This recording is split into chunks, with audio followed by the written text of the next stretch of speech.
hanya untuk mengatakan bodoh dan bodoh. Tidak boleh begitu, saudara. Jawab saja begini, begini, Loh, begini yang gitu. saya tanya kan dalam hadis tersebut ada kalimat Muslim apa tidak? Kalau Kalimat tidak ada, kata kenapa Muslim di tidak tema ada. ini ditulis orang Muslim? Tapi di sini merujuk Tidak ada. kepada orang Muslim karena di sini dikatakan kalian di sini adalah pengikutnya Muhammad. Kalau orang pintar itu tidak merujuk kepada orang Muslim, tapi merujuk kepada semua orang. Oke, jadi di sini Muhammad ngomong Karena sama apa? siapa? Setiap orang, setiap manusia itu dihuni oleh setan. Makanya Setiap orang Nabi dihuni Muhammad oleh itu setan. menganjurkan umat Islam, umat Muslim untuk berwudu, membersihkan segala tubuh dari hadas, baik hadas kecil ataupun hadas besar, karena untuk membersihkan setan. Oke, sekarang saya Tapi tanya. Kristen, ada nggak anjuran untuk wudu? Lu kalau orang Kristen mandi, Bang. Kalau orang Kristen mau ke gereja mandi, kalau orang Islam cuci muka. Keteknya nggak dicuci, keteknya tidak disabun. Mandi. Kalau Jujur, orang Kak, Kristen, setelah Bang, dengerin, mandi. Bang, dengerin. Lebih bersih mana, mandi sama cuci-cuci muka? Mana lebih bersih? Orang Muslim itu mandi dulu. baru wudu. Tidak mandi kalian. Kalian kalau mau menghadap kepada Bang, dengerin. Kalian kalau mau menghadap Tuhan kalian, mau masuk ke masjid, kalian tidak mandi tapi cuci-cuci muka saja. Betul? Betul? Nah, Cuci muka. kalau kami Makanya, mandi, Bang, dalam dulu. mandi yang bersih. Perdalam Kalau dulu tidak ajaran mandi Islam. bau. Sungguh kamu Dalam termasuk dulu orang ajaran yang Islam baru mengajak diskusi. Di dalam Bang. Islam itu dianjurkan membersihkan hadas besar. Hadas besar itu yaitu mandi. Oke, Hadas kecil sekarang yaitu sekarang begini, wudu. Bang. Sekarang begini. Saya punya teman. Dia habis Ya. habis nukang. Tok tok tok begitu kan keringetan, oke? Nah, lalu Ya. terdengarlah suara azan azan siang, ya kan? Azan jam 12, ya kan? Nah, Ya. lalu saya tidak lihat dia mandi. Dia hanya mengambil air wudhu, dia cuci-cuci saja. Tidak mandi, keringatnya masih nempel di situ. Nah, kalau orang Kristen, Bang, kalau mau ke gereja dia mandi. Bersih mana, Bang? Mandi sama cuci-cuci muka? Kalau Anda bercerita Bang, saya tanya tentang dulu, teman Anda, lebih bersih mandi atau cuci muka? lebih bersih mandi. Nah, artinya orang Karesteng lebih bersih, Bang. Kalian cuci-cuci Kalau muka, Anda, Bang kami Edis, mandi. yang ganteng, Edis yang ganteng, kalau Anda bercerita tentang teman Anda, apa boleh saya bercerita tentang bos saya, juragan saya? Bang, sekarang kita bicara secara umum. Kita jangan bicara satu Secara persatu. umum. Oke, baik, Secara sekarang. umum. Sekarang begini, Saya Bang. punya bos, ya saya punya juragan, yaitu orang Kristen. Terus? Dia, bos saya itu, dia di rumah makan. Lah, pada hari Minggu, pas dia mau pergi ke gereja, habis goreng-goreng dia habis langsung berangkat. Ah, bohong. Loh, Bang, saya Bang, dengerin Bang saya. Edis itu Oke. bohong, bercerita Baik. tentang teman itu tadi. Loh, Gimana? Bang, banyak saya lihat zaman saya sekolah, Bang, waktu zaman masih SMA, nggak ada mereka mandi, Bang, nggak ada.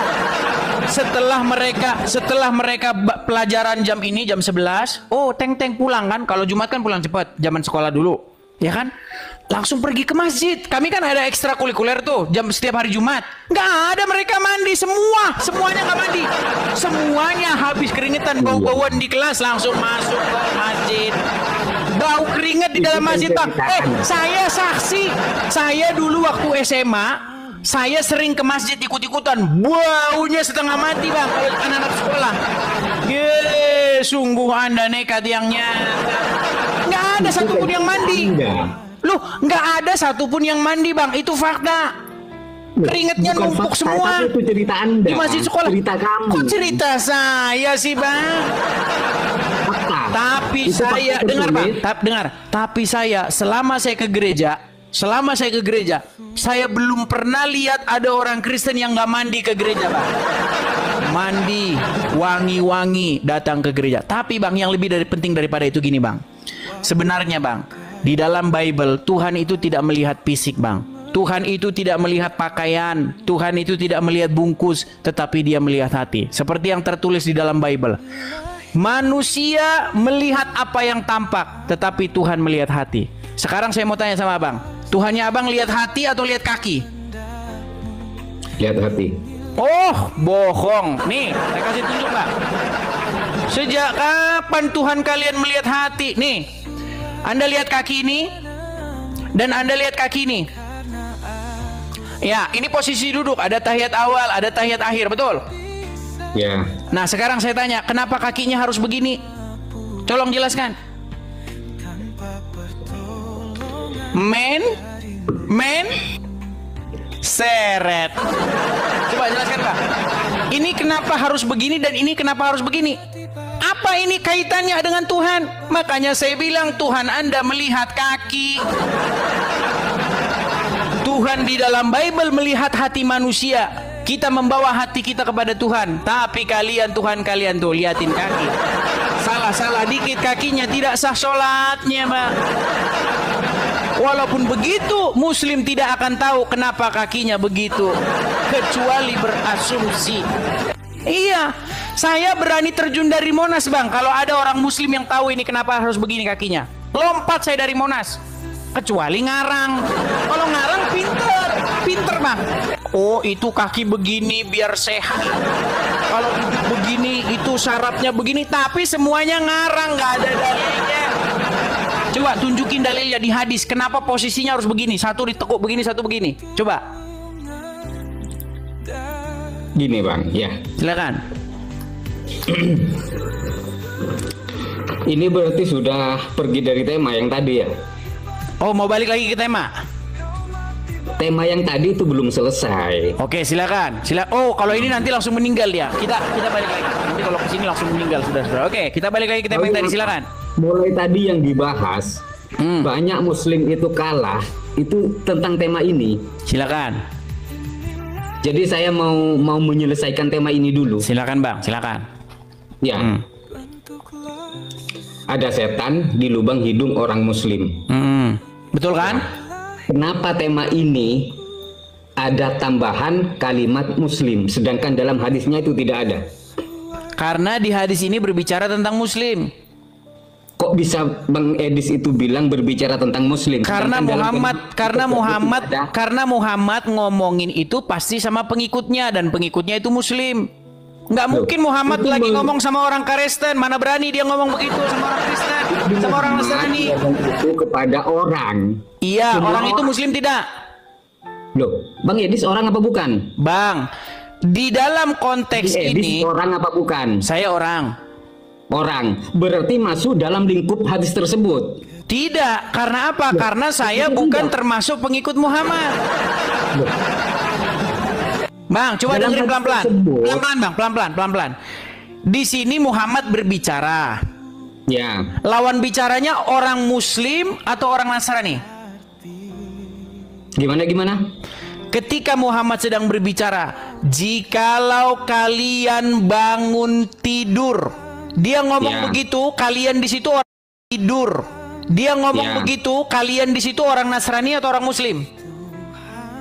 Orang Muslim. Orang Muslim. Jikalau kalian orang Muslim bangun tidur, maka hiruplah air, beristinsar namanya. Hirup air 3 kali, lalu dihembuskan lagi. Begitu kan? Seperti orang buang ingus begitu. Nah, supaya apa? Karena setan bermalam di situ, betul? Betul. Artinya kalian semalam tidur bareng setan, betul? Betul. Makanya, Bang, selama Anda jadi orang Muslim, selama itu pula Anda tidur dengan setan. Makanya, Bang, datang kepada Yesus, jalan yang benar. Yesus berkata, akulah jalan dan kebenaran dan hidup. Makanya Yesus mengutus yang namanya Roh Kudus. Kalau Roh Kudus itu tinggal di hati manusia, maka roh itu nanti yang akan membimbing dia, mengepalai dia, memimpin dia kepada jalan yang benar. Dia akan menginsapkan manusia, dia akan menginsapkan dunia. Sementara kalau Anda mengikut Muhammad, yang tidur di hidung Anda itu adalah syaitan. Tiap pagi Anda ambil air, bersihkan lagi, besok datang lagi, besok bersihkan lagi, balik lagi. Anda tak ubahnya seperti pegawai hotel yang membersihkan tempat tidur orang yang tidur di situ semalam. Tapi sayang seribu sayang, yang tidur syaiton. Bukankah ini seperti hidung Anda seperti hotel bintang 5 bagi syaiton dan Anda pegawainya? Coba. Ketika umat muslim berwudu, membersihkan hidung, membersihkan mulut, itu setan sudah pergi. Oke, Tapi besok datang Anda, lagi. Bang Edis, Besok datang lagi. Anda, Bang Edis, tidak mengambil wudu, berarti setan tetap bersarang. Lu tidak, kami di dalam iman kami. Dengar, saya bacakan ya, saya baca. Oh, gini aja, saya singkat aja. Di dalam iman kami, Bang, jikalau Roh Kudus itu tinggal di hati kami, yang memenuhi jiwa kami, yang memenuhi roh kami itu roh yang daripada Tuhan. Nah, sementara Bang, di dalam ajaran agama Islam, suatu ketika Nabi itu pernah ditanya, "Wahai Nabi, apakah benar bahwasanya manusia itu didampingi oleh korin?" Maksudnya pendamping. Betul. Dan pendamping korinnya itu adalah setan, betul. Dan setan itu membisikkan, ingin mengendalikan orang itu supaya berbuat jahat, betul. Nah, lalu Aisyah bertanya, "Apakah termasuk juga engkau, wahai Rasulullah?" Apa kata Muhammad? "Termasuk juga aku." Tetapi dikatakan, tetapi setan atau korin yang mendampingiku sudah masuk Islam. Betul?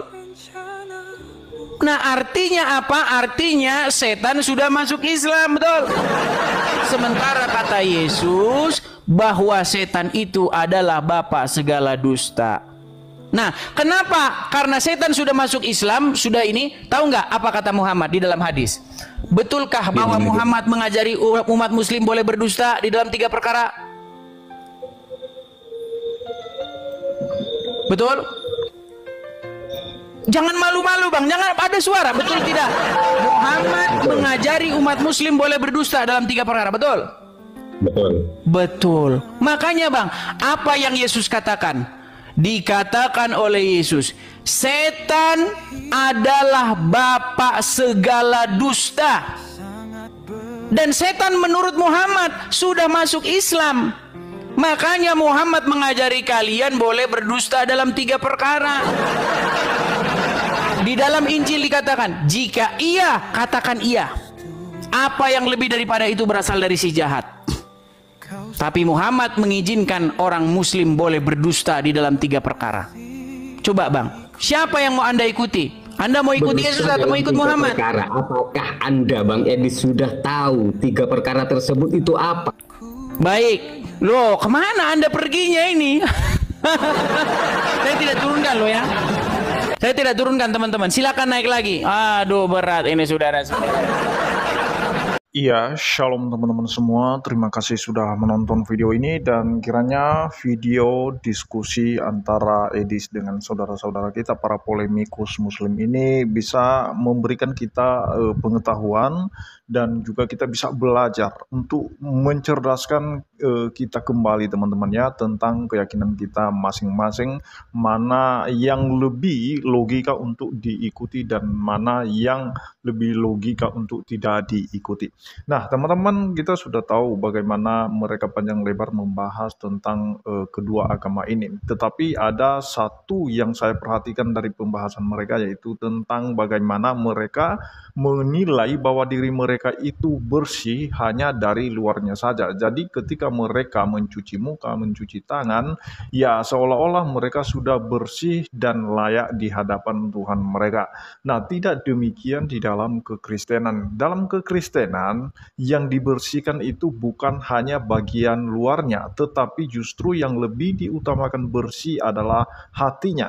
Karena Allah tidak melihat penampilan. Sebagaimana indahnya penampilan di luar, Kalau hatinya kotor dan tidak bersih atau tidak beres teman-teman, maka sama seperti Yesus ketika dia mengecam ahli-ahli Taurat dan orang-orang Farisi yang memang mereka bagian luarnya itu indah, mereka berjubah agama dan lain sebagainya, tetapi hati mereka itu seperti kuburan yang penuh tulang belulang. Nah, teman-teman, yang artinya bahwa kalau kita menghadap Tuhan, maka kita harus membersihkan hati kita. Karena segala yang jahat itu keluar dari hati manusia. Itulah sebabnya dikatakan oleh firman Tuhan, jagalah hatimu dari segala kewaspadaan, karena dari situ terpancar kehidupan. Itu saja yang perlu saya sampaikan. Terima kasih, Tuhan Yesus memberkati kita semua. Shalom.